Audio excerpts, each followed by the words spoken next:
Blog Talk Radio. Hey, good evening and welcome to Fat Man Radio. I'm your host, Darren McDuffie, and tonight we have a very special guest. Actually, Diane Kazer is my what I call my my podcast partner in crime, rather, because we do a podcast together. So, and that is called the Wellness Warrior Radio Show. And if you haven't, you need to go to iTunes and download that. And before we get started with the show, I'm just going to do a few housekeeping things. First thing is, I would love for you to join my fan page. I'm really trying to build something here and bring you a lot of health and wellness guests and things that you can do in order to make sure that you're in perfect health. So go to Fat Man Radio Show on Facebook and just like my fan page. Second thing is to also go to my blog. I just did a blog where I compared Michael Jordan to Kobe Bryant. And very good blog, if I do say so myself, and that's located at imthefatman.com. It's exactly how it sounds. It's I like ignition, M like Mary, thefatman.com. So go check that out, like that, and also comment. I notice people read things and they don't comment, and when you don't comment, you're just part of the audience. You know, if you comment, you can start a dialogue, and you don't know who else is out there who may want to comment on something, but I notice that people don't tend to comment on stuff, and we need to be participants in life, so do go and do comment. Second thing is YouTube. If you have not joined my YouTube page, that is Fat Body BC on YouTube. So again, that's PHAT Body BC on YouTube. So go join that. I have a lot of good videos that will help you. So you can go and join that channel and just look at those videos, and all that content is free on there, and I do upload videos every single week, sometimes 2 or 3 per week, so go check that out. So, got the housekeeping out of the way. Before I bring Diane on, if you have a question for Diane, which I would always advise you to ask questions, the number is 646-716-9371, so 646-716-9371. 9371. And when you come on, you have the option of staying in the background, staying in the audience, or you can press 1 and y'all see you on my switchboard, and I will bring you on to ask your question. So let's get into the show. Enough of my bantering here. So I'm going to bring Diane Kazer on. I don't think she needs any introduction, but I will bring her on. Diane is a functional diagnostic nutritionist, and I'll let her explain more of that when she comes on, but she's also a very good friend of mine. We met over Facebook, believe it or not, and we started a podcast together, again, which is called the Wellness Warrior Radio Show. So let me bring Diane on. Diane Kazer, welcome to Fat Man Radio. How are you tonight? What's going on, Darren McDuffie? Awesome. We can always... I'm good. We can always tell who has all the energy. I'm kind of the mellow one, and Diane is kind of the energetic one. So I'm the spaz. Yeah, you're the spaz. So let's get right into it, Diane. Tell people how you got into this wacky world of health and wellness. Tell us about your journey. The wacky world of wellness, WWW, huh? Mm-hmm. First of all, thanks for having me on tonight, Darren, because I have a really empowering message for women tonight that I want to share, and it always helps to know how I got into this whole WWW. So I'm glad that you asked. I was a financial advisor before all of this, and I owned a company for 8 years, but before that, I was a professional soccer player. So I've always been an athlete, like we've talked about in our other shows. We're both athletes. And I've always been a crazy athlete at the highest level, and so, of course, higher levels lend to more extreme things. But when I was playing soccer, I was not an extreme eater. I wasn't an extreme nutritionist, in other words. But I did learn quite a few things when I was 17, 18 years old when I had hired my first personal trainer. And, of course, through college and everything, learned a little bit about eating, but they said a lot of stuff about carb loading. They didn't really get into specifics with respect to women and our health and how our hormones work. And if our hormones are in balance, then all of these things happen in synchronicity, and we don't have fatigue issues, and we can be a better athlete. So when I sold my financial planning business, there was just this calling to do something else. And that was about 5 years ago. And here I am in Orange County. Actually, it was exactly 4 years ago now. And here I am in Orange County. And it has just blossomed into a beautiful manifesto of helping women left and right to find their mission again. Because here in Orange County, there's a lot of stay-at-home moms. And these women are not, just because they have all the time and all the money in the world, they're still not feeling well. So what does that tell you? Where there's not enough answers out there for them. So that's how I became a functional diagnostic nutritionist, is that just like you, Darren, with how you became where you're at now, is we both realized that exercise is 20% of it. Nutrition and hormones and supplementation, taking care of your health through stress management, that's the other 80%. Right. So tonight we're going to talk about sleep, sex, and serotonin, and that was your title. But as I guess to get into it, the first beginning, we're going to talk about birth control, and this is something for a male I know quite a bit about, and I know you know quite a bit about that, and that's just because I've studied a lot on this type of stuff, and I'm able to put concepts together through being in the pharmaceutical industry. But let's kind of get into the birth control, and specifically the birth control pill. What's in each birth control pill, Diane?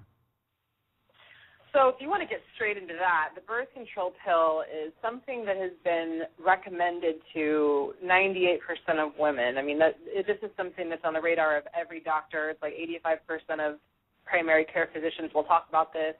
99% of OBGYNs will prescribe this thing for women, and it's sad because they're sort of using it as a blanket pill that will help and solve every one of the women's problems, like acne and weight gain, quote unquote. I say that because I'll explain later what happens in the long run. But this is recommended as kind of like even a potassium supplement now, or like a multi, and this is just what you do if you have these problems with PMS like women. So what's in it, Darren, is what is so bad for us. And this is what I cannot scream loud enough from any tall enough mountain. I will climb back to India and hop on the mountains over there so I can scream this from those mountaintops, that these birth control pills that women are prescribed, and about 15% of us are on them, are fake synthetic. That's what fake means, is synthetic. Estrogens and progesterones that are synthesized in the lab. So what we can't do, what America can't do, what the medical industry, what the FDA, the AMA cannot do, is put a patent on nature, right? So a lot of hormones exist in nature. There are plant-based hormones that exist that we could be using for this sort of thing, but the American or the Medical Association cannot patent these things. So they have had to create similar versions of it in large quantities to administer to women, to basically make them think, their bodies think that they're pregnant. So they're not ovulating, but they're bleeding. And this is something that men don't like to talk about periods, men don't like to talk about bleeding, men don't like to talk about women's problems. I know you're one of them, Darren, but so this might be one of those podcasts that the men recommend their women listen to, but I think it's very important for men to understand what we're going through also, because a lot of men say, oh, why don't you just get on the pill, and don't really understand the consequences of. That's the catch-22, is that women take these birth control pills, and they're various different doses, too. Some are more progesterone, some are more estrogen. There's 3 different types of phasic pills that women are prescribed. But these things are poison. They're not real. Our bodies don't know what the hell to do with them, and there's like 28 different types of estrogens alone in these things, and that's what makes us crazy. And then there goes our sex drive. Right. So you kind of established that the birth control pill is something that women want to stay away from. So I know that a lot of recommendation has been given to IUDs. Is there any drawback on an IUD, or is that something that they should be gravitating more towards? Oh no. This is where the podcast women at the end of this will say, well, Diane, what should I use for birth control then? So I definitely want to start this podcast by saying there is going to be a light at the end of the tunnel where we talk about, at the end of this podcast, what natural alternatives I recommend, because the first thing I want people to understand is that there is no good birth control. There really isn't. These things came out in like the 1930s, 1950s, and it just look at women's health since then. It's just gone downhill. So first of all, an IUD is a tiny little intrauterine device. That's what it stands for, and it's inserted into a woman's vagina, into her canal, to her uterus. And what it does is, first of all, the Mirena is full of hormones that basically trick our body into thinking it's pregnant. So I tried that actually for 2 months. And no, it wasn't even 2 months, Darren. It was probably like a month. And I swear to you, I couldn't function for 2 weeks. It hurt so bad. I felt like I was depressed. I literally gained 5 pounds in 1 week on that thing. And I just didn't even want to stick it out. Because it was convenient, but that thing just made me feel crazy and bloated, and it hurt like it was the worst thing I've ever felt in my life, having it put inside of me. Nothing can compare to that pain, and I've been an athlete all my life. So that's the Mirena. That's the IUD. I actually had a friend of mine, client of mine, I shall say. She's a friend and a client. She had the Mirena IUD in for a long time, and just recently, because she's in a marriage where she doesn't need birth control anymore, and she was taking it for other reasons than just birth control, which is what doctors like to wrap around this recommendation for. And I said, why are you even on it anymore? Why do you even need it? She said, you're right. I'm going to have my husband's tubes tied. Of course, men go, no, I don't want to do that. And I met her husband actually like a week ago in person, and he's like, damn it, Diane. So and go ahead. I'm sorry. Go ahead. No, it's okay. It's a separate conversation for him. He's like, well, no, what's that going to do to me? It's kind of like, when horses have to have them castrated, they become less of a man, So men get all this whole like, but I don't want to do it. But for women, they have to, it's either one, they have to deal with the women and the consequences of our mood swings and our hormonal changes and the not wanting to have sex. Or it's, you get your tubes tied and you have great sex. You don't have to worry about it anymore, and everyone's happy. So she had hers taken out, and it was a very complicated procedure. She had to go back 3 or 4 times, Darren, 3 or 4 different appointments. They couldn't find this thing in her. Oh, my God. Yeah. It's like this. It's literally like a fish hook, if you could imagine a larger fish hook that's inside of us, and they couldn't find where it was. They were having complications. She was freaking out. So after 3 or 4 appointments, they finally said, okay, we're going to give this one more shot. And she was scared. They took it out, and she was literally that night, she was bleeding so bad that her husband wanted to take her to the ER. So these things don't come without consequences. And the Mirena, the little hook inside of us, that also has a ton of, like I said, fake hormones that are just altering the structure of what we are as women. So that's the Mirena. Now, the copper IUD is a different one. Did you want me to get into my story with that one? Yeah, before you do, though, I wanted to just go back to the birth control pill, just a little interesting story, and I think we shared this on a podcast as well, on the Wellness Warrior podcast. But when I first started my boot camp, I had a woman call me. She was actually in her 40s, I think, 42, 43 maybe, somewhere in there. And she called me and she said, well, Darren, she said, I can't lose these last 10 pounds. So I kept talking to her, and then something went off at like a red flag. I said, are you on birth control? And she's like, yeah, I'm on birth control. I said, that's your last 10 pounds right there. And I asked her, I said, why, I kind of got into her personal business. I said, why are you still on birth control? And she told me, but I said, that's probably why you can't lose the last 10 pounds. And she said, she thought for a minute, and she said, you know what? You're exactly right.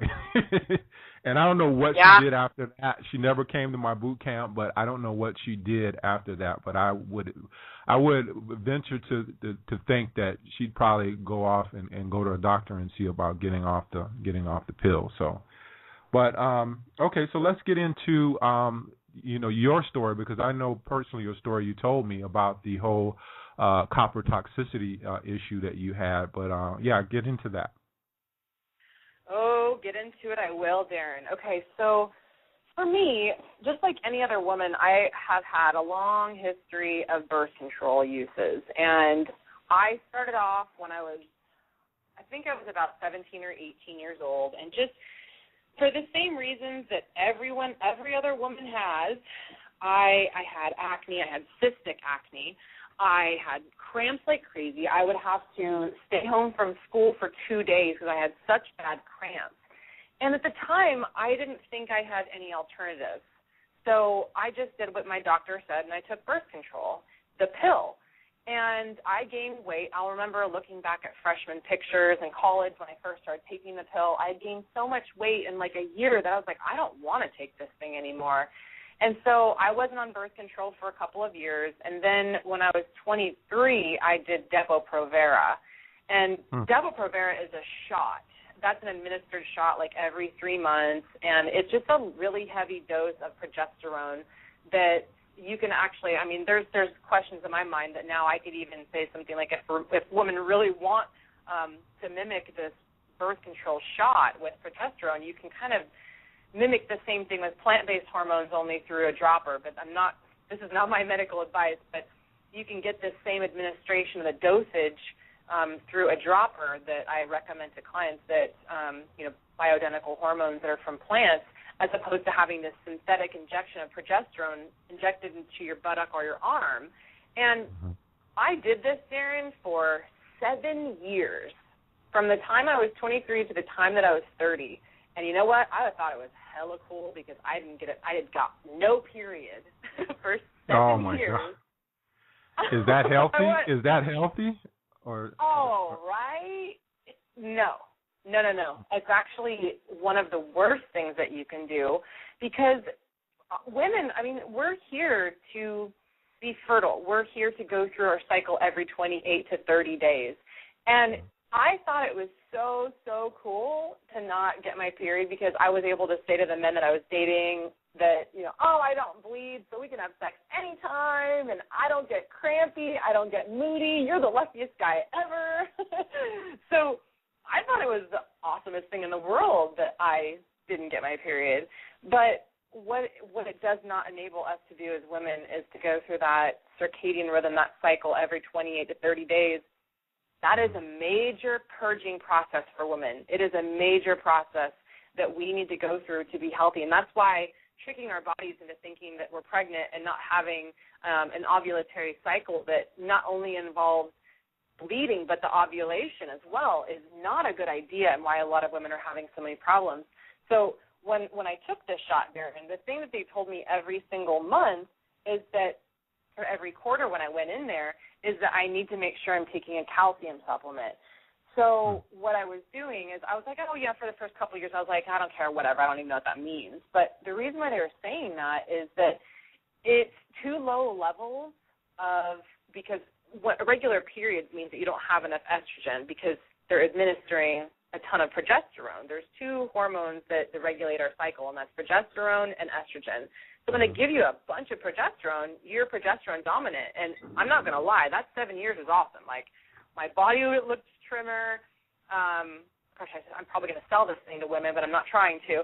But it was awesome to not get a period. However, that did not come with long-term consequences, which I'm going to share in a minute. But I'm going to cut you off right here. This sounds like a quick question. So you didn't gain any weight from the shot? No weight. No, I didn't gain any weight. But this is where every woman's going to chase what works for her, right? Because we all have such unique balances of hormones, and there's so many things that we'll talk about later that can throw off our hormonal levels, particularly adrenal stress, adrenal fatigue, and chronic stress. But particularly just taking one type of, and they say with the shot that you shouldn't be on it for any longer than 2 years. But you know what, Darren? Every time I went in there, no nurse said to me, hey, Diane, you've been on this thing for 7 years now. You might consider trying a different form of birth control because they don't recommend it. The AMA does not recommend it longer than 2 years because there's such a high risk of long-term fertility issues. And I'm not trying to get pregnant now, but I wonder if I did, if I was to have any problems. It's also a huge impediment to the health of your heart and your bones. It causes osteoporosis and heart disease and diabetes. So thank God I eat healthy, because diabetes is caused by eating too much sugar. But you know what? I actually, I with my calcium intake, I started to have problems and major injuries. I broke a couple bones during that whole process. So it's not okay to not have your period. I think it's very important to ovulate. I think it's very important to go through that cleansing phase. So that's what makes us women, right? Yeah. So you asked me a question on the way to talking about my journey. So I did that for 7 years until I was 30. Then I got off of that and tried the Mirena, and I had that thing taken out immediately because it killed me. And then I tried the copper IUD because mainstream media talked about the copper IUD being a great alternative because there's no hormones. So I was like, great, I'll just put this hook thing in me, and I can have all the sex I want, and there will be no problems, right? And any man will say, sure. So I had that put in, and everything was great. Everything was fine. It hurts like hell to have it put in, but I did it to take one for the team because I can have that thing in for 10 years, and I can just go about my business and not worry about getting pregnant. But then 2 years later, this was about 6 months ago, 2 years later I started realizing that I was a different woman, and things did not feel the same. So can you describe that? So can you describe that? Were you like a shrew, or were you like I'm not going to use the B word, but but were you just hard to live with, or what?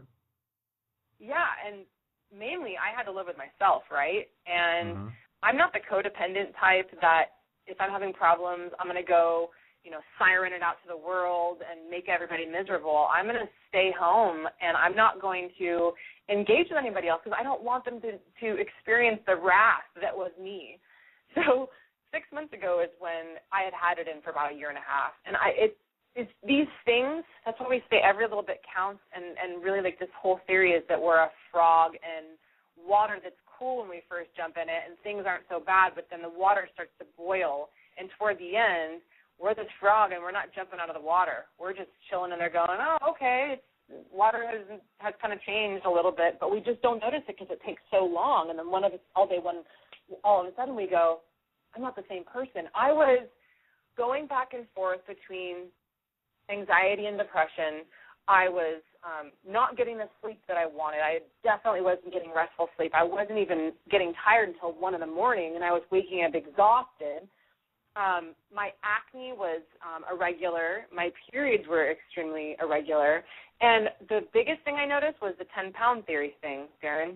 That last 10 pounds. And for me, it wasn't like 10. It was kind of this 5 to 6 pounds of weight.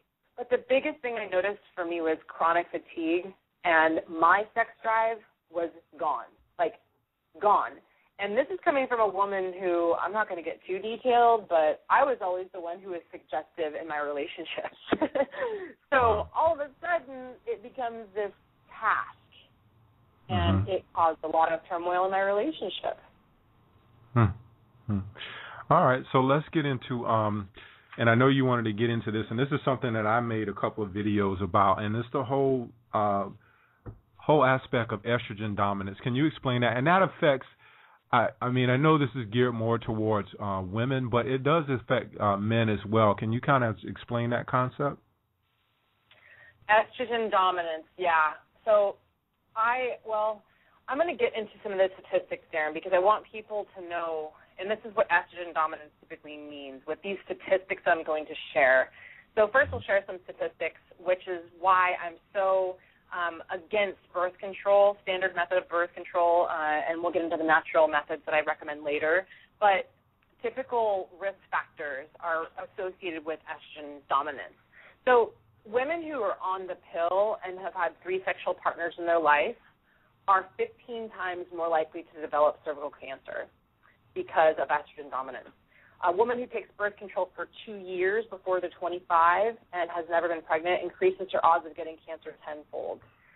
Women who get migraines, which is super, super common among my practice, and they don't know what's wrong with them, but women who get them and take birth control are 2 to 4 times more likely to have a stroke than women who get migraines and don't take birth control. That's the whole, blood clotting theory. And that's where Yaz comes in. Yaz is super popular, but if you've noticed on Facebook, there's these little things that pop up that say, if you're on Yaz, and there's huge lawsuits going on right now. Have you seen those, Darren? Yeah, I've seen those. Explain that again to me about the whole stroke thing. Say that again. So, well, Yaz. Okay, so Yaz, what's happening is it's altering everything inside of the body. So I don't know, I can't get down to the chemical aspect of it, the biological aspect, but what's happening is women who are taking Yaz and other forms of birth control are suffering from deep vein thrombosis. And so these are the blood clots that cause strokes. And so all of a sudden you hear all these women, like, this is so not normal, but I'm hearing tons and tons of women having strokes. Like, well, strokes and heart attacks were typically things that we've associated with men because men don't take care of themselves and they eat burgers and they don't go to the doctor, so all of a sudden they have heart attacks and diseases and stuff. But women, this is not a normal women thing, and that's what's happening, like, left and right, is that women are taking these birth control pills, and all of a sudden, by the thousands, there were, like, 6,000 deaths related to this pill, Yasmin, when it first came out. And it's because of estrogen dominance. Our liver cannot filter out this estrogen as fast as we're administering it. So estrogen dominance is what's the majority of the problem that we're having with all these side effects. So there's a really, I don't know if you've heard Sean Croxton talk about this on his podcast one time, but this was interesting to me. Women, when we take these fake hormones, it alters our senses. And one of them is our smell. So here's what's interesting. So women, you're taking birth control pills. This may have happened to a couple of you, and even in marriages. Your sense of smell is inhibited when you take birth control, and so you meet this guy, and everything's great, and, you know, maybe you meet him at the gym, and he's all sweaty, and you're like, wow, I'm not even bothered by his sweat smell. and then a couple of years later, you get off of the birth control pill, and you start wanting to have sex and maybe make babies. And all of a sudden you're like, man, he just smells horrible. Like, I can't stand his smell. This happens, and we're not listening to our bodies enough, but if we were, we would actually notice this. So I'm not lying, Darren. When I changed my birth control and I went from getting off of the depot shots and then having the copper IUD put in, my sense of smell heightened, and all of a sudden my boyfriend at the time had the worst breath in the world, and it became a major problem in our relationship. And I hope he doesn't hear this podcast, but we broke up. We totally broke up. The sex drive thing was an issue too, but it really alters our senses, and I would venture to think that it's more than just smell.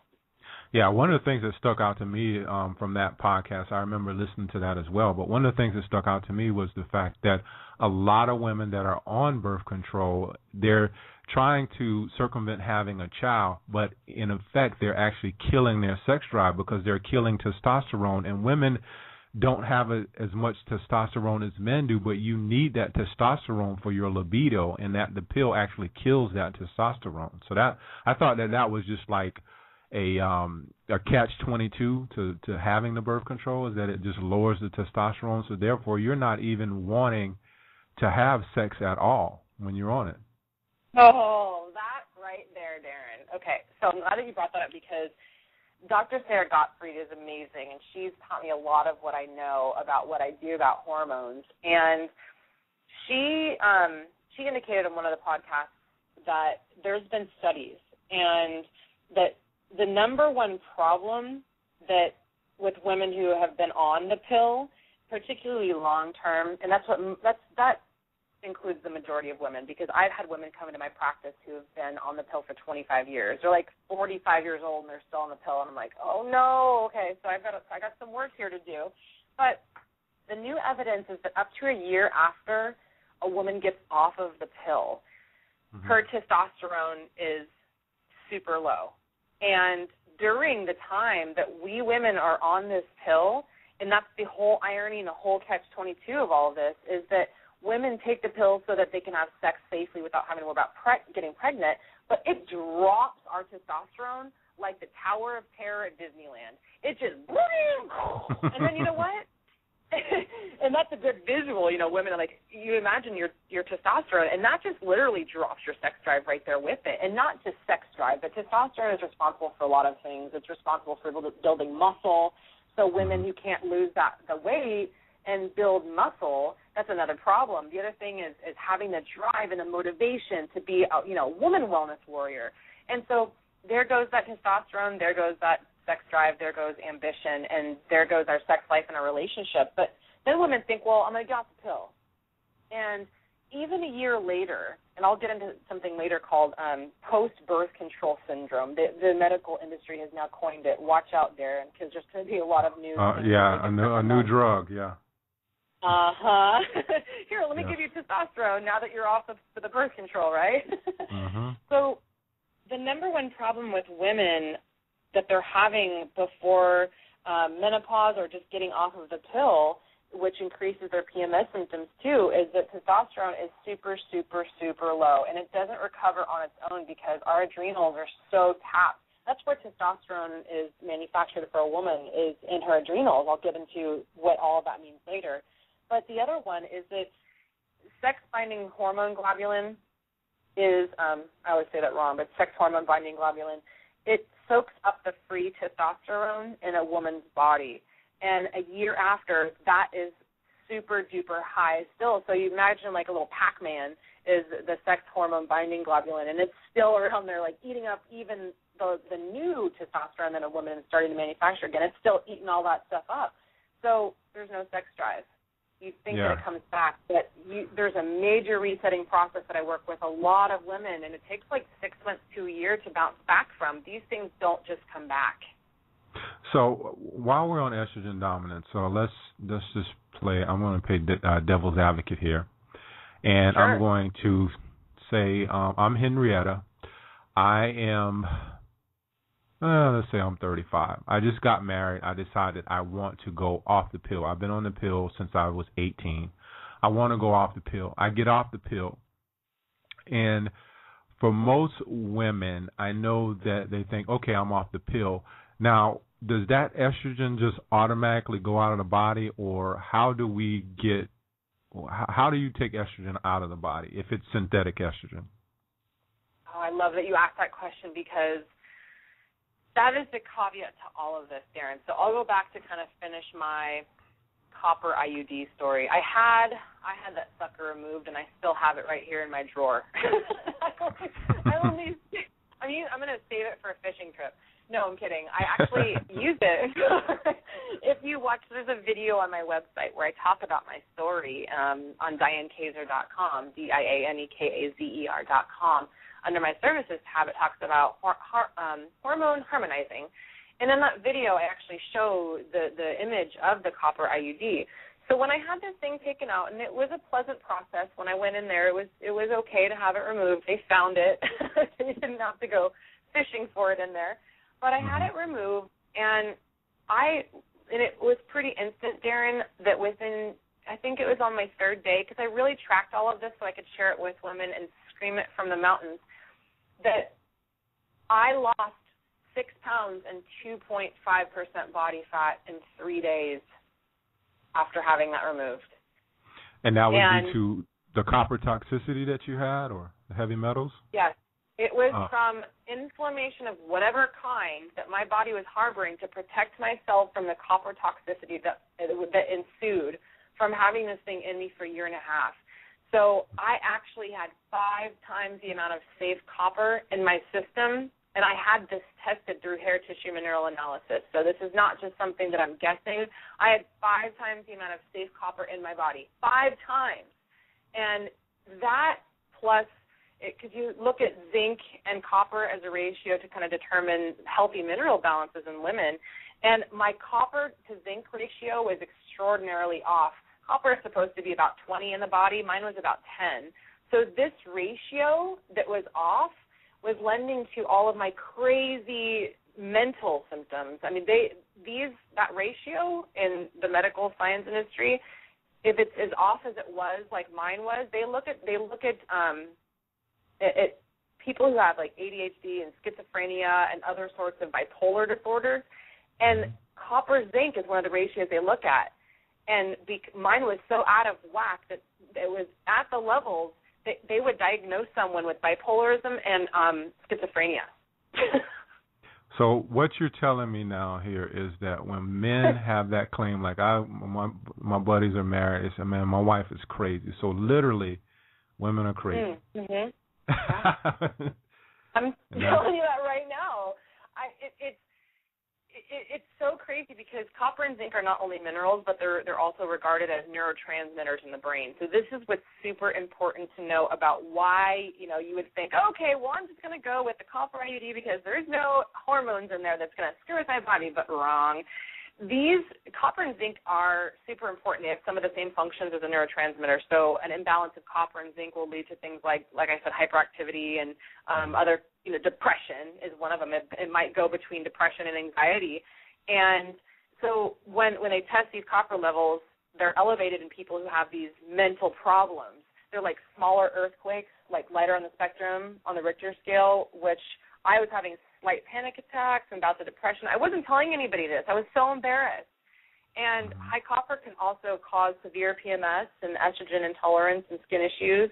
A lot of women complain about psoriasis too, just like really sensitive skin in general, people who get sunburned easy, and really, really poor immune function.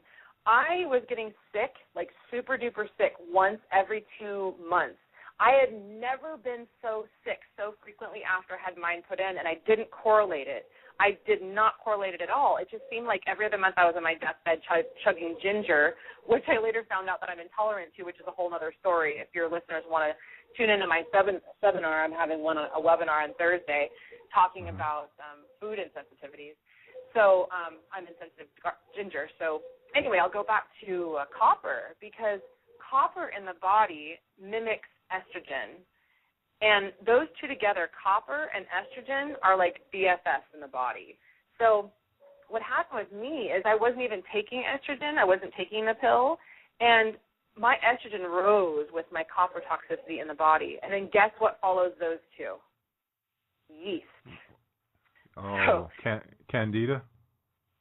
Candida albicans, which 85% of not just women, but 85% of us have yeast toxicity, yeast overgrowth in the body, and that just can't be detoxified without finding out the root cause of it. And in my case, the root cause of my yeast was the copper.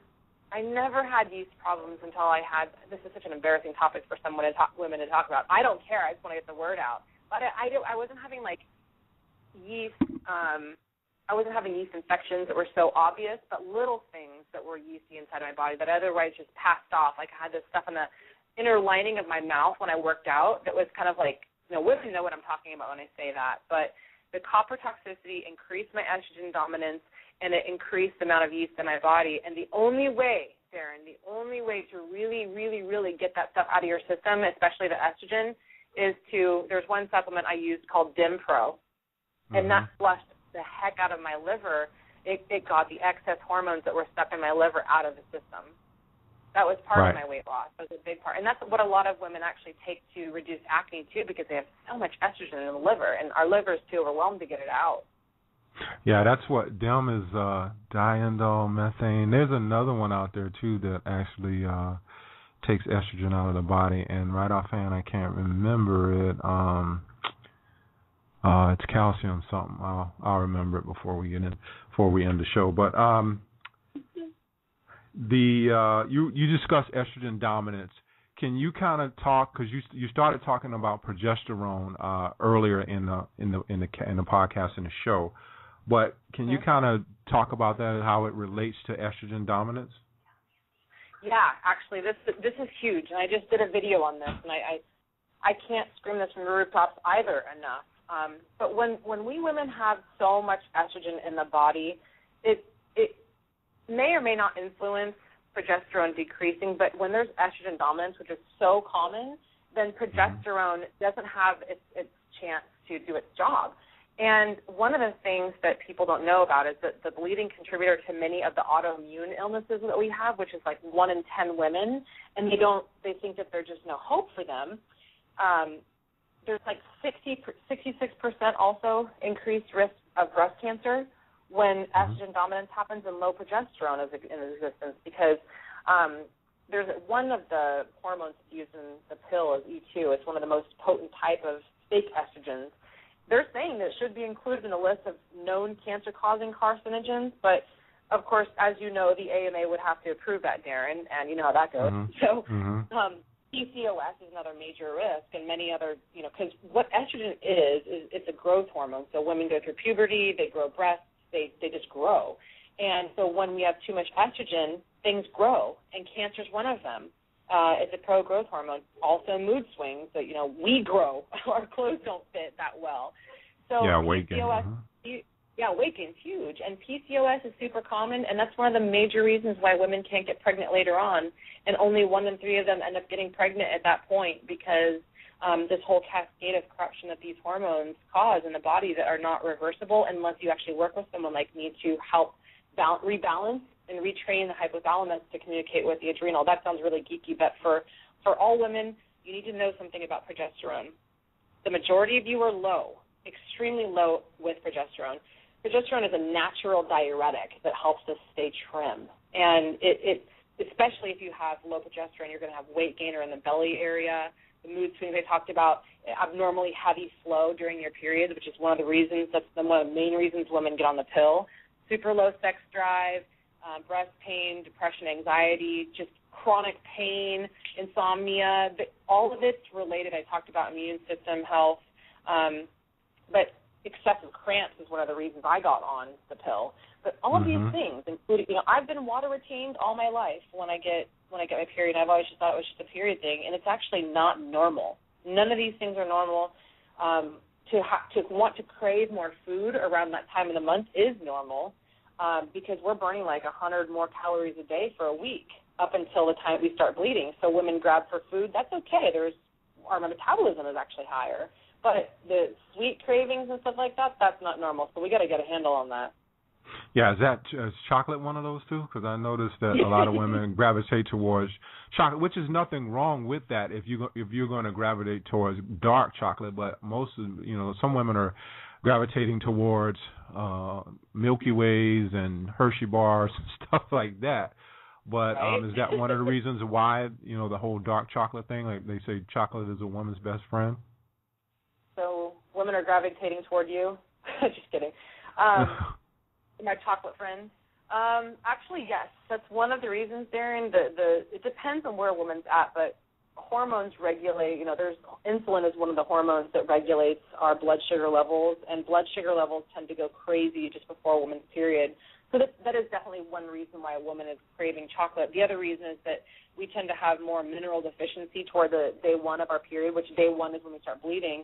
And magnesium is a huge deficiency that a lot of women suffer from, and that's chocolate has a lot of magnesium in it. So if you're craving the Milky Ways or any chocolate in general, typically it's a mineral deficiency. So I actually recommend my clients take minerals every night before they go to bed to help regulate that and minimize some of the cravings.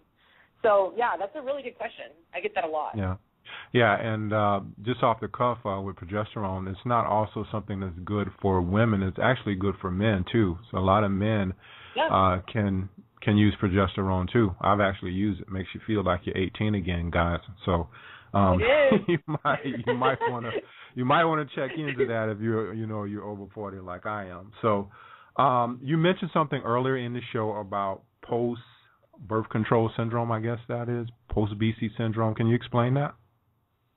Yeah, so we talked a little bit about post-birth control syndrome already, but like I mentioned, it's something that is now being diagnosed, kind of like obesity has been diagnosed within the medical community, but it's something where your hormones are not going back to balancing themselves out on their own again. It takes a long time to reboot your system after you get off of the pill or any birth control pill or any contraceptive for that matter. And I actually 4 years ago went in to see a naturopath and attempted to learn what I should be doing to help to stabilize my hormones getting off of this. Because if you Google for this, you're going to see a ton of women in forums talking about how horrible it was for them to transition off of the pill into something else or not doing the pill at all. So I don't recommend, just like I don't recommend just stop smoking cold turkey, to get some support and to really support your system, not just from your friends and family, but also nutritionally and to help detoxify some of these things from the body to get back to homeostasis. Of course, the doctors are not going to tell you, oh, take some Dimpro, flush the estrogen out. They're not going to tell you to take a supplement or a plant-based hormone. They're going to try to give you something else. But it's going to be something that's going to be maybe recognized in the community. I hope they don't start dishing out disability checks because of it. But I don't recommend that anybody get off of the pill without consulting like a naturopath or a functional diagnostic practitioner like myself to get you back to where you are at a homeostasis and balanced level of hormones inside of the adrenals. And that's what I want to talk about next, Darren, is adrenal fatigue. Yeah, before we get into that, sure. Let me, if anybody has a question, we're just about halfway through the show. So if you have a question, call in now. The number is 646-716-9371. Hit 1, and you can ask your question. I'll bring you on the air to ask your question. And I couldn't remember what the other supplement was that took estrogen out of the body, but I had a little elf come in here and tell me what it was. And it is actually calcium D-glucarate. So the one you were talking about was Dimpro, and calcium D-glucarate is another one. And coincidentally for men, too, men can have high estrogen levels. I remember when I first started getting tested, I was on calcium D-glucarate because I was a big consumer of soy milk. Because I thought soy milk was healthy for me, and I couldn't drink dairy anymore, so I wanted to have my cereal, which I don't eat anymore. But soy kind of threw me out of balance, and I had to be on calcium D-glucarate for a while to get that excess estrogen out of my body. So, all right, so let's go into adrenals. So what about the adrenals, Diane? Okay, so our adrenals, people tend to either know what this is or they just think that it's this like thing in the body that makes adrenaline to help us run from a tiger. And in a sense, we're sort of correct, but our adrenals are an endocrine gland that sits on top of the kidneys. And what the role of our adrenals is it is a manufacturing storehouse for a ton of hormones. And, progesterone is mainly produced here. The other sex hormones are produced here too. It's not the only place because people tend to correlate estrogen and testosterone only with being produced in the sex organs, right? But yeah, that's one of the places. But there's another place called the adrenals that produce a whole bunch of this stuff. And the adrenals' main responsibility is to help. It's basically a twofold, and I'm just going to keep it simple. But there's two main roles for our adrenals. Number one is to cope with stress and to produce a hormone called cortisol in order to, quote-unquote, run from a tiger. And back in the days, a long time ago, we only ran from a tiger once in a while. But today we're running from a tiger like 24/7. So cortisol is being produced at high levels, and that's one fork in the road. The other fork in the road in our adrenals, and I don't have a whiteboard to show you guys this, but if you want to draw along, you can. Imagine there's two different pathways that the adrenals can take. One is to produce cortisol, which comes from progesterone, to cope with stress. The other side is to produce sex hormones. So this pathway starts with two things, a B vitamin and fat. So the first things first, ladies, men too, you need fat in order to make sex hormones and cope with stress, hands down. This low-fat diet crap that's going around is one of the biggest myths on health since the 1950s, which is when we were told to eat a lot of carbs and cut out the fat. Low-fat, non-fat, I don't recommend that to my clients ever. Eat full fat because you need fat to make healthy cholesterol. I'm talking like the healthy fat, and we can get into that. That's a different topic. But healthy fats like avocado and if you're going to do dairy, do yogurt and nuts and things like that. Those are healthy fats. Salmon is a great one. That with a B vitamin makes cholesterol, which makes pregnenolone. That is a master hormone that has two options in the adrenal gland. Like I said, number one is to make cortisol. The other one is to make our sex hormones. So pregnenolone makes DHEA, which then makes estrogen and testosterone. So I'm going to cut out DHEA for now and just make it simple. Mm-hmm. With pregnenolone, you can make stress hormones or you can make sex hormones. Because we are in such a chronic state of stress, our body's like, you know what, Darren? I got to run from the tiger right now. I ain't got no time to make any sex hormones. Sorry about that. I got to run. So while our body is busy responding to stress by making more and more cortisol, it is at the expense of testosterone and estrogen. So I see so many women with low testosterone and estrogen dominance, and the estrogen dominance particularly lies in the liver. It's just congested. And then I see a lot of men that have, a lot of men, Darren, you would be surprised with how many men I see with estrogen dominance. Many of them have had more than I did. And I wouldn't be. Because you took your calcium. Yeah, I wouldn't be, because I know you see it. I mean, you see it. I go to the beach. You can. And you can see it. If the men have the man boobs, the big stomach, that's all estrogen dominant. So you see it. Huh? So I'm not surprised. It's true. So one of my buddies yesterday, he's like, whenever I go to Starbucks, don't worry, I don't get dairy, I get soy. And I'm like, no. So, if you're a man, I'd say, if you're going to go to Starbucks, really there's no healthy alternative for milk there at all. So I say either bring your own almond milk or just don't go. I mean, it's really tough. People say, well, a little bit doesn't matter, but it really does.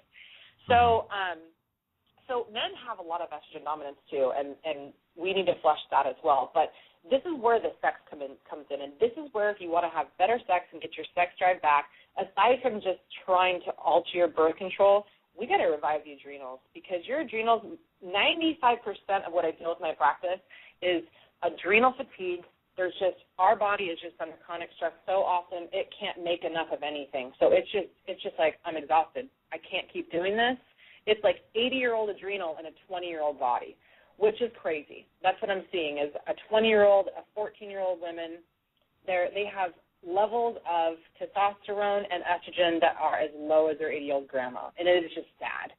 So these are things that we would then, supplement with. We would medicate with caffeine, and that just prolongs the problem, and it tears up your gut.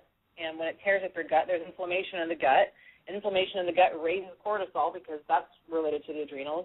And then cortisol decreases your what's called SIG-A, and that's your inflammatory response in the body. If your SIG-A is your immune system, if that's low, you're going to get sick. So we've got this whole cascade. I know that's kind of geeky for some people, but this whole cascade happens where if your adrenals are down, your gut is also down. So then you have digestive problems, you have sex hormone problems, you have chronic fatigue, and that is 95% of what I deal with in my practice. Now, how does that relate to serotonin? How does all this relate to serotonin? Oh, I'm glad you asked that, because serotonin is, and it's in the name because of course, we did the S thing, but serotonin is our happy neurotransmitter. And if we don't, the majority of us produce nowhere near the amount of serotonin that we need. And when people are low in serotonin, Derek, this is when they're getting prescribed antidepressants, because they're going, I'm not happy. So serotonin, 95% of it is manufactured in the gut, 95%. But yet 85% of us have leaky gut. And if we have leaky gut, there ain't no time to make any neurotransmitter called serotonin. Leaky gut just basically means it's like food that's leaking into our bloodstream that shouldn't. And then that's when we have an inflammatory response and autoimmunity happens and people get thyroid dysfunction. But the leaky gut contributes to an inability to release the neurotransmitters called serotonin to make us feel good. And so many of us have a torn-up gut, and we can't make that happy neurotransmitter. And it's not just serotonin, but it's the other things like the estrogen and the testosterone, that all these things need to be in harmony in order to be happy. So one of the bigger things that I recommend in my practice, because people are complaining of mood dysfunction and suppressed mood and not feeling the same way they used to, and I'm one of the happiest people I know. But I still take what's called 5-HTP every day, twice a day, morning and night. And 5-HTP just basically is the precursor to serotonin. So I have leaky gut. I have gut dysfunction. It's not just, I've been super healthy for the last 5 years, but the years before that, I wasn't healthy. I was eating like crap, like I said. I've had my fair share of drinking and drugs over the years, and so all of that, and even just if someone takes an antibiotic one time in their life, just once, it could lend to candida and leaky gut and a suppressed ability to make serotonin, and then all of a sudden they're not happy. Just one cycle, their whole life. It's pretty crazy. Yeah, with the serotonin thing also, and you can kind of make this connection for the audience. I mean, you look at serotonin being made in the gut, and you look at your immune system is located in your gut. So if your gut is jacked up, then you're going to be sick all the time, and you're not going to be happy at all, right? Yeah, exactly. Exactly. And one of the things that I also like to recommend for women is a B vitamin, because B, like I said, B makes cholesterol to make pregnenolone, which is the master hormone for the adrenals, but B is also necessary to make serotonin. And you may have heard this. This is something really interesting I heard on the documentary Food Matters. They talk about administering niacin, which is a B vitamin, B3. And if you've seen that documentary, you would have heard the part where he talks about how they administer a ton of niacin, like 10,000 measures of it, to curb depression. Because when B3 is low, our body actually uses tryptophan, which otherwise would convert to serotonin. It steals tryptophan to make niacin. So if you give someone niacin, their mood enhances. And so it's all related. And the other part about B's is we talked about sex and sleep. I also want to talk about sleep. Americans, primarily women, we are deficient in B6, and B6 is something that makes melatonin. Melatonin is our sleep hormone. So B6, if we're deficient, 75% of women are deficient in B6. No wonder why we can't sleep. Yeah, I noticed a lot of related. I talked to quite a few number of women that are over 40, and the one thing that I always hear, the one common thing, is that I don't sleep well. Is that the reason why they're not sleeping as well? Yeah, it's common. It's not just men, it's not just women, but it could be B. I recommend B complex for the majority of my women in practice. I take it myself every single day. But you know what, Darren, when I did my test, I was taking B every single day, but my melatonin, when I do testing for people, we want it to be around 18. Mine was like 8.8. And wow. It was no wonder why I couldn't go to sleep until like after midnight. And that 10 o'clock p.m. to midnight hour, that 2-hour period there, that is our adrenal break. That's when our adrenals heal. According to the circadian rhythm, that 2-hour time period is worth 4 hours of healing to the adrenals.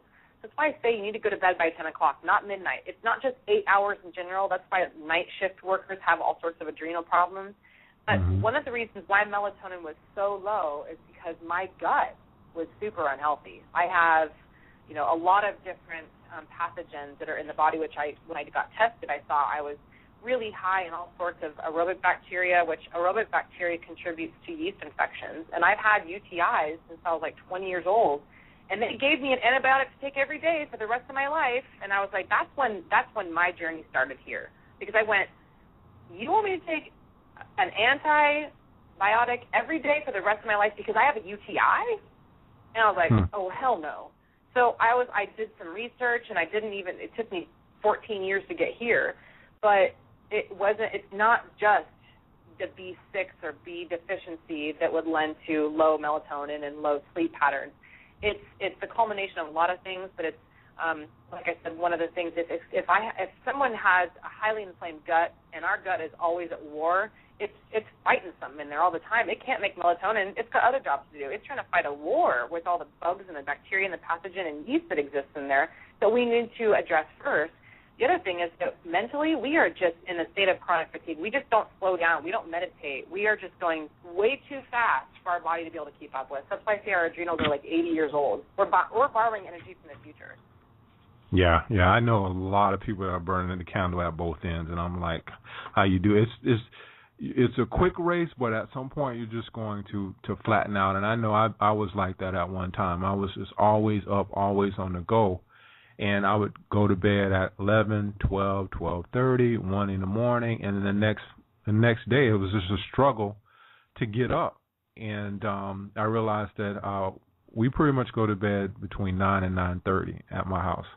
And I just noticed it's so much easier for me to get up in the morning, and my day, it's not like I get that 3 o'clock lull in the day anymore. It's just like I power through my whole day, and that's the way I know that I'm getting enough sleep. So let's kind of bring this full circle and go back to just talking about hormones, because that's mainly what we're dealing with. What's the ideal ratio of progesterone to estrogen a woman should strive for? Yeah, I want to get into that, and then I want to get into some of the recommendations I had for women that if they're not going to take the pill or if they're not going to take birth control, then what alternative methods do they have? When I do my testing, first and foremost with clients, I do lab testing, and it's saliva testing. I do this with clients all around the world, so I don't have to be, your next-door neighbor to give you these tests. I have them mailed to my clients, and what I like to see, Darren, with progesterone to estradiol, which is one of the three estrogens that we measure, we like to see like a ratio of 45. So anywhere between 180 to 400 progesterone to 4 to 5 of estradiol, depending on where the woman is in her cycle of life. Because sometimes with women who are premenopausal or menopausal, they're going to be a little bit lower because they're producing less estrogen. That's what menopause is your estrogen and progesterone levels drop pretty significantly, but it's the primary one that causes hot flashes and mood swings and not being able to sleep with women who are menopausal is low estrogen. So it's a pretty simple thing for me to help women who are menopausal. I can help them within like a good month, and they're feeling much better. But anyway, 45 is the ratio I can see versus most clients who I see who are like 3/4 of that. They're about 30. And most of the women I see are like 60 progesterone, which I want them to be like between 180 and 400. They're like 60. And a lot of women are 1 to 2 estradiol versus like 4 to 5, which is where I'd like to see. And if they're not, that's a shutdown adrenal. That is a shutdown, like stage 3. There's one more stage after that, and that's adrenal fatigue. So that's when I recommend women don't exercise. They do yoga. That's when the people who say, oh, I exercise and I'm getting fatter. That's because you're in stage 3 adrenal fatigue, man. You've got no more left to give. There's no cortisol to fuel you. So women in that stage, which is, I would say, 80% of my practice, I tell them not to exercise. And for women who want to lose weight, that is hard for them to hear. So most women I see also have about a third of the progesterone that we like to see in the work that we do, and then the testosterone is particularly low too. So 45 is ideal, but it's not just the ratio, is what makes up the ratio. Most women have like 20 to 30% of the progesterone I'd like to see. And if they're not super, because I was stage 2 adrenal fatigue with estrogen dominance. Most women I see are stage 3 adrenal fatigue, and they have just no hormones. Like all of them are flatlined. Yeah. So if women are going to stay on birth control pills, what do you recommend they do in order to stay healthy if they're going to choose that method of birth control? Yeah, I think, ladies out there, I really highly recommend that at this point, if you're gonna make the decision, make it and own it. But I think that you should. I mean, if you're already on it, don't just go, okay, well, whatever. Diane said these things, but they don't apply to me, because most women do that. I think that you should definitely do some research, and not just any research. Please feel free to email me, DianeKazer@gmail.com, because, and then go to my website, DianeKazer.com. There's a lot of resources on there because, like Darren and I talked about on our podcast, the medical community is skewed, and they're not going to tell you what you need to hear because most doctors don't give you full disclosure. And there's some things that I didn't even get into today about what they don't tell us about the pill, which is that it can cause pregnancies, and then it aborts, and you don't even know that. That's one of the biggest things I get frustrated about, that they're supposed to disclose that. Well, I would say ethically they should, but they did a vote in like 1991 or something, and they said, no, we're not going to tell these women that they still can get pregnant on this, but that they lose the baby. And so that's pretty disgusting to me. But anyway, if you're going to stay on the pill, knowing that you can get pregnant and lose that baby, and you just think it's just blood, I get so emotional when I even talk about that, but I'll move on. It's up to you, but I definitely recommend that you consider something like Zimpro, like we talked about. Calcium is dependent upon the person. I've had calcium excess levels, like 30 times the amount of calcium I should in the body, which can cause kidney stones and other kinds of stones in the body. So if you're a slow oxidizer, calcium is not going to be good for you. I do metabolic typing in my practice, and you could do some research on that on my website as well. But if you're someone who has a slower metabolism, calcium actually hurts you. The calcium is better for you. So I did a bad thing by taking calcium, and the kind of calcium matters too. But a powerful antioxidant is also very, very important to help facilitate flushing of the liver. So, too, is there's a bunch of herbs out there that I'd like to recommend. Biomatrix is the one I love. It's called Support Liver. It does both phases of detoxification. One that says, hey, we've got a toxin here, and then two that says, okay, this is how we flush the toxin. So a lot of people have a problem with that second phase. They know how to identify a toxin, but they don't have the right chemicals that attach to it to get it out of the body. So that's why I like that one.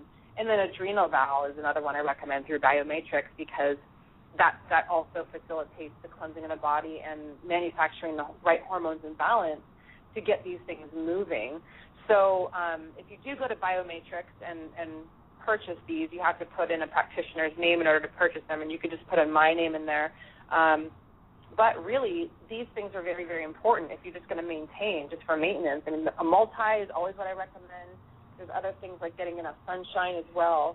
But either way, if you stay on the pill or if you decide to get off of it and try some of the methods that I'll talk about in a minute, there's this disease. Obviously, we talked about that post-birth control syndrome.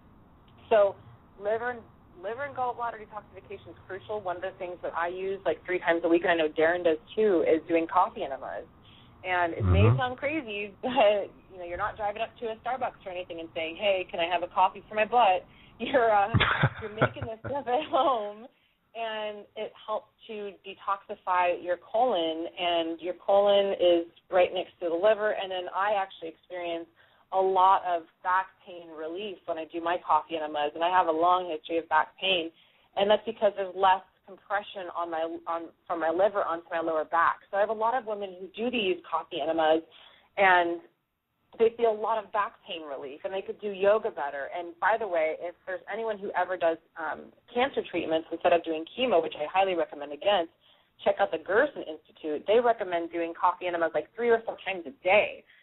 So that's part of it, but there's something that I recommend in my practice, which is called Dress for Success Protocol, and that's diet, rest, exercise, supplementation, which I talked a little bit about today. Fish oil is a big one too, as well as stress management. So yoga is huge for stress management. Sex is something I recommend for stress management. But one of my listeners asked me some of the foods that they should avoid and some things that they might do instead. So like we talked about already, Darren, soy, there's just no benefit. It's 90% GMO. So it's a phytoestrogen. Men are getting man boobs. Men are getting colon cancer, and that's part of it. Water, depending on where you live, much of our local water municipality is drugs. So you imagine these women were drinking or taking hormones, and then we pee it out. And not every municipality actually filters this stuff out. And that's what's in part killing some of the fish and the rivers and stuff, because there's all these hormones they're finding out there. And I have a website if anybody wants to look at the different kinds of water I recommend. It's called Saucha Water, SAUCHA water.com. So, using Brita and those pure things that you put on your sink, it's not enough anymore to filter out all the culmination of the chemical shitstorm that's in our system. So I recommend you take a look at that, because there's a lot of hormones in the water as well. Milk, stay away from it. Why would you want to breastfeed from an animal as an adult? We talked about that in our podcast last week. It jacks up your hormones pretty significantly. Personal care products, look for the term parabens on your label. Avoid parabens at all costs. That is also a phytoestrogen. Pesticides are estrogenic as well, so eat as much organic as possible. I did a video on my website called The Dirty Dozen, so it talks about which foods that you should buy organic and which foods you can not spend so much on. But basically the rule of thumb is if you're eating the skin of something, buy it organic, and apples are the dirtiest ones. So the last thing is tampons. I used to use organic tampons or non-organic tampons, but realized that 85% of cottonseed is GMO, and they use cotton to make tampons. And we are putting these genetically modified cotton tampons inside of our lady garden, and no wonder why we're having a lot of problems, right? So the Diva Cup is something I recommend you also look into. I got one, and ovarian cancer is on the rise. They're saying that 70% of the 600,000 hysterectomies that are performed annually are unnecessary. So I say don't even test it. Don't use that kind of a tampon. Maybe try a Diva Cup or organic tampon. Hey, Don, real quick, I think I got a question here. I'll take a real quick question before we wrap up. Sure. Caller from 803, what's your name? What's your question? Hey, Darren, this is Kim. I just wanted to listen in on the show. No question. No question? Okay. I've kind of missed out. I got to catch up. Okay. Hey, Kim. Right. Hi. All right, I'm going to meet you back out, Kim. Okay. Let's get into, Darren, the alternatives for birth control, because that's important. That's the kind of light at the end of the tunnel I want women to know, and I'll just spend 5 minutes kind of going through some of them. Yeah, go ahead. So one of the things, and I've only been off of birth control now for about 3 months, so I'm not super duper experienced with this, but I know a lot on what our alternatives are. So one of the first things that women can do is obviously ask their man to wear a condom.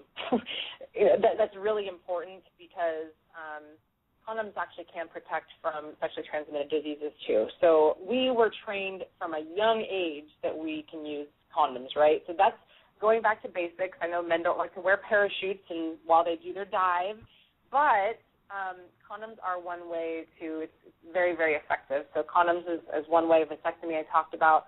Diaphragm is another one. Pull-out method is another one. And that actually works depending on what cycle that you're in. So women, just to quickly understand what our cycle is even about, think about it in like a five thing, the rule of 5.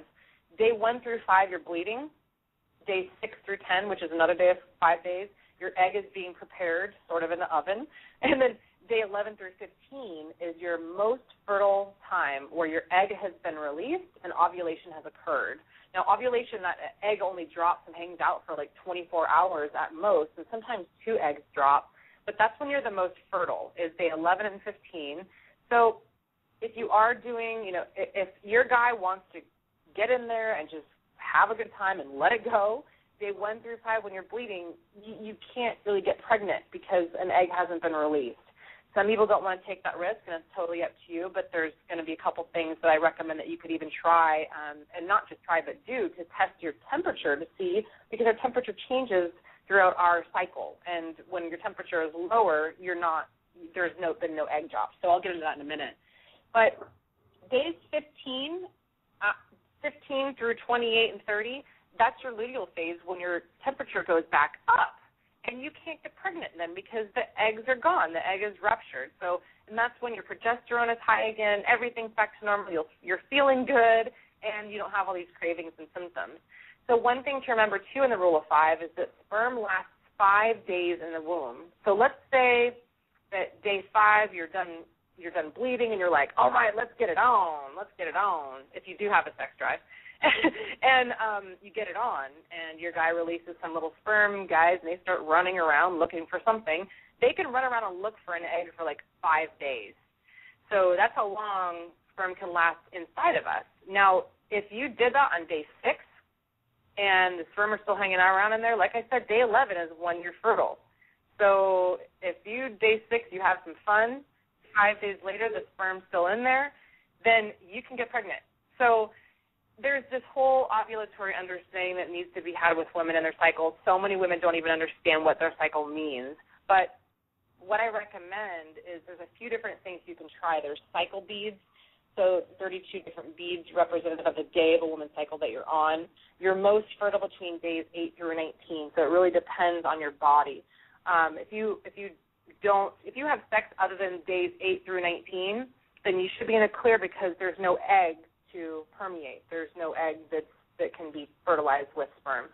So there's another way to track that, which is called the basal thermal method. And you basically wake up, you take your temperature, you track it, and when your temperature rises by 1/2 to 1 degree, that's when you're typically in the clear, where you're up to this point where your body raises and your temperature. That's when you become fertile for a certain period, and then it drops again, and then you're in the clear. So that's how to track that. Another way you can track that, other than just writing it down, is a machine. There's something called the OvaQ, and it's an advanced fertility monitor that enables you to predict ovulation up to 7 days in advance. And it's really, really easy to use. It's like 98% accurate. It's not cheap. It's like $300, but it's really popular. And when you think about it, we're taking pills that affect us 100% of our lives when we don't have to take pills and just worry about that little 10-day time period where you can get pregnant And if you spend $300 for this machine, it's 98% accurate. So why not give that a shot? Why not?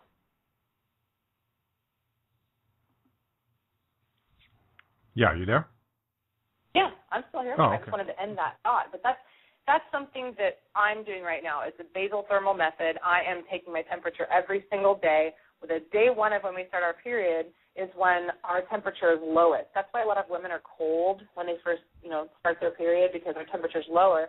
After we've released the egg is when our temperature goes up. And so that's when you're most fertile. And then after it starts to drop back down again is when you're not fertile anymore.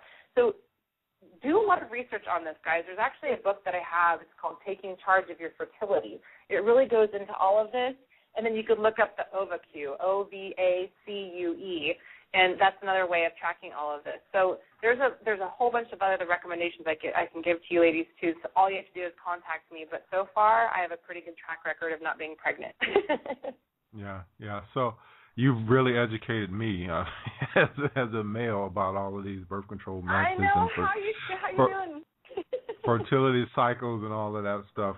But I'm going to kind of wrap the show up here, and I have one more question for you.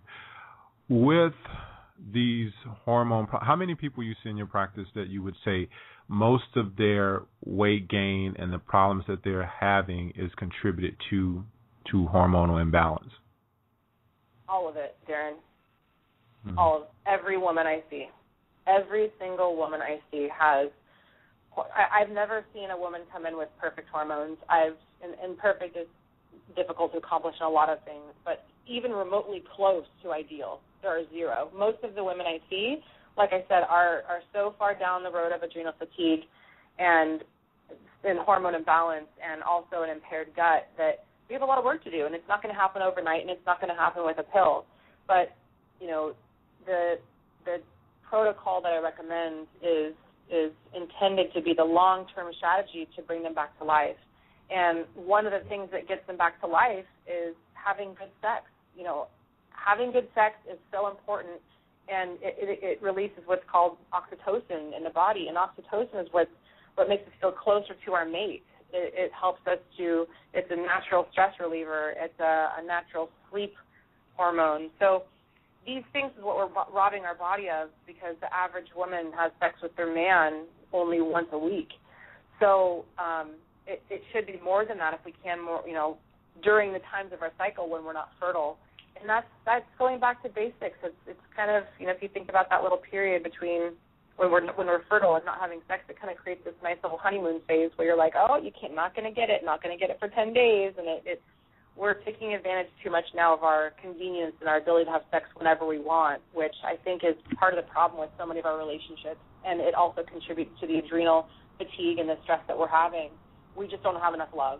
And I've never seen one woman come in who doesn't have a problem, but what I'd like to see more of is women who are trying to be more proactive instead of reactive. So case in point, I had a 24-year-old client, and I just did some work with her last week, and she has stage 3 adrenal fatigue. She is so young, and this is happening to kids even as early as 14, where their hormones are so low.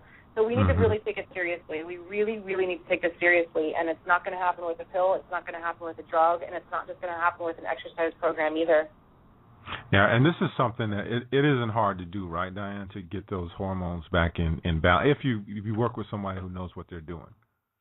And that's exactly it, Darren, is you can't just go to a standard regular nutritionist and say, build me a program on what to eat. You have to go to someone like me who's a functional diagnostic nutritionist who knows what they're doing, a holistic practitioner who works with bioidentical hormones and knows how to safely administer in the correct order based on lab testing, and responsibly recommend different hormones that are good for you to bring you back to life. And we don't want to be on these things for a long time, Darren. We only want to take these hormones for 3-6 months maybe to regenerate our body's ability to do it on our own, and then get off of them. And then all of a sudden you're in maintenance mode and you're learning to be your own best doctor. But that's the idea, is that you need to work with someone who knows what they're doing, who has a good track record with all of these things and bringing women back to life, because it's so crucial. It's so crucial. And that food sensitivities webinar I'm doing on Thursday also talks about the things that people might need to remove from their diet that are, for instance, bananas and spinach are healthy in general, but they're not healthy to me, and it actually creates a dysfunction in my gut and more leaky gut and more problems, which increase my cortisol and lower my sex hormones. So it's important to know which foods are your poison and which foods are your medicine, too. Yeah, correct. And you mentioned a webinar. You can mention that again, and I'm going to help you out with that Thursday. That's Thursday, I believe, right? Yep, this Thursday. Yep. So how can they, do you have a Facebook event? How can they get on that webinar? Yeah, I actually do have a Facebook event. I also have you can go onto my website, dianekazer.com, and there's under the Learn tab, you just drop down the Learn tab, and it has information right there about the food sensitivities webinar that I have coming up, how to register. I'm giving $50 for the first 25 registrants, and so you can hop on my webinar and start listening to all of this and see it. This is one of the first things I recommend to people, is to find out what's causing the problems, to pull the cortisol and lower your sex drive and all the other problems that we have. So, yeah, please visit my website, dianekazer, Z is like zero.com, and Learn tab, and that's where you're going to find the information on that webinar. It's free. Okay, good. Yeah, and I've always said that food sensitivities and food intolerances are the baseline for health, because once you find out what you can't eat, then you know what you can eat. It's going to work for your body. So good stuff. Good stuff. Yeah. So, anything else you want to say tonight before we end the show? Well, you know what, Darren? I think I said a lot already. I definitely have a lot more that I can say that about women who are at different phases of their life, with like menopause, or women who are trying to get pregnant, and alternatives for that. Because I see so many women struggle in my practice with various different types of things, and it really all comes down to hormonal imbalances. So if you want to come back, if you want to have me back on your show, I could talk about other things like that, depending on where a woman is at in her life. Because with all of this, it's really not that complicated. Doctors are making it complicated by pigeonholing us in all these different types of diseases and conditions, but it's really not complicated when you get down to the bottom of it. Once we actually fix and rebuild your health, then these things all repair themselves. And once you know, moving forward, what things to eliminate from your diet or from your life that cause these things to begin with, you're on cruise control.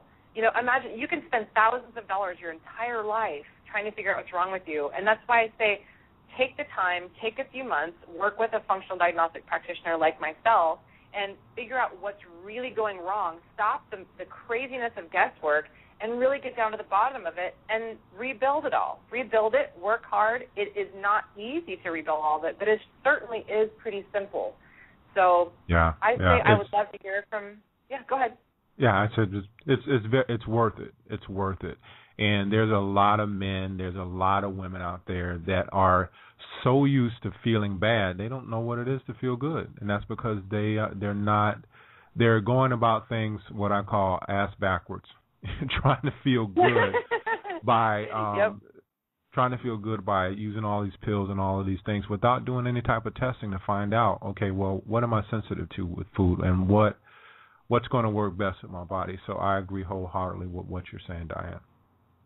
Yeah, it definitely is worth it, and that's the number one thing that I hear from my clients, whether they be a woman or a male, is I wish I would have come to you 5 years ago when I first started hearing these things coming from my body, because at that point the check engine light was on, but instead of actually taking it into the repair shop, they just basically took the check engine light out of their car and said, I'm straight up not going to listen to you. So after working with them for even just 3 months, these things are so empowering to learn, and it's really interesting. So they say, I wish I would have come to you years ago, and I cannot believe how much better I feel. Yeah.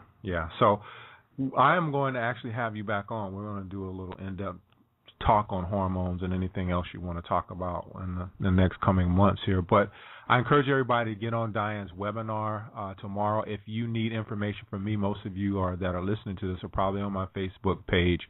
You can just ping me or poke me or whatever it is on Facebook, and I can give you the information to that. And visit Diane's website. It's dianekazer.com. That's DianeKazer.com, and you can get a lot of useful information on there. And you have a YouTube channel as well, Diane, right? Yep, sure do. It's just youtube.com/Diane Kazer, and people can get to that through my website as well. And I also have my Facebook fan page that people can like, Diane Kazer, the Wellness Warrior. Okay, cool. Thanks for being on the show. For the guests out there, I don't have anybody scheduled for next week, but I was thinking about doing a show where I kind of have someone interview me and just tell everyone how I came to start the show and how I got on my health journey. And but I don't want to get into this whole ego thing, but I may do that. Who knows? But if I do you need me to interview you?